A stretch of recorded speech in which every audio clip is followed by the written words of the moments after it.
The arrest of Dominique Strauss-Kahn is shaking things up at the International Monetary Fund and raising a big question about its next leader. Specifically, will he or she be a European? For more on what the future holds in store in the post-Strauss-Kahn era, we want to bring in Paul Blustein from the Brookings Institution, where he is a non-resident fellow.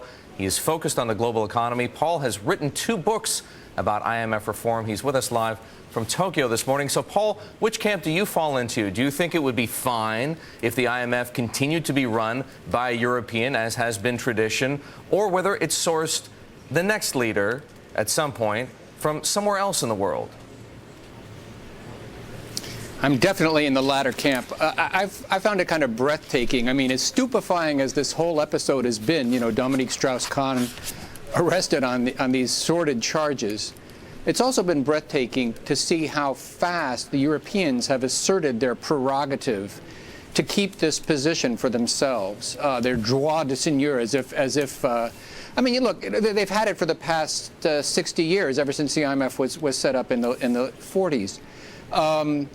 But there's been increasing talk in recent years that time has passed. That was, you know, that was a reflection of the condition of the world in the the 60s and 70s. But it's not appropriate for the current day. And yet they have insisted that they keep it. And it was bad enough when they've done this in the past. But right now, they're making the argument that because of the crisis in Europe, that it's especially important to have a European running the IMF. I would argue that if anything, the crisis in Europe makes it all the more important that we not have a European running the IMF. So, Paul, where should the next leader of the IMF come from? The conflict of interest.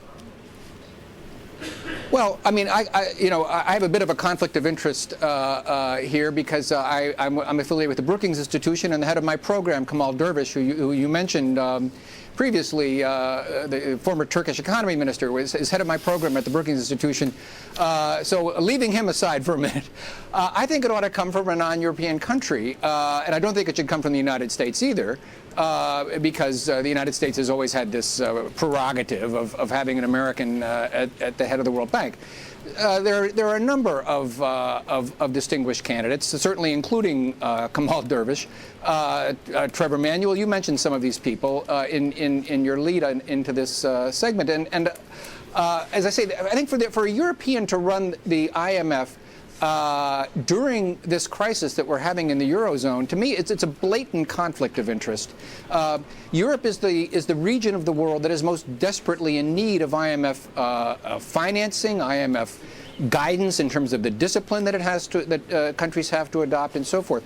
So they're the last place you want to have someone running the IMF is from Europe. I think it's an outrageous conflict of interest. Paul, those are very sound arguments, but there's one problem that at least somebody might want to raise here, which is the fact that together the United States and the Europeans pay for the majority of what the IMF spends every year. And so by virtue of the fact that they fund some, 58.2% of the IMF's budget, shouldn't they have some prerogative over who actually runs the IMF and the World Bank? And they do, because of the board. They control the vast proportion. I don't think the U.S. and Europe together control a majority of the board. I haven't checked the latest figures. I don't think it's quite that. I think it's slightly less than a majority. But anyway, they do have a commanding control over that institution as a result of those votes. But in terms of the managing director, I mean, for the past, ever since 2007, that institution's been run by Dominique Strauss-Kahn, an extraordinarily capable guy, but a man with also extraordinary political ambitions. He was going to soon be running for president of France.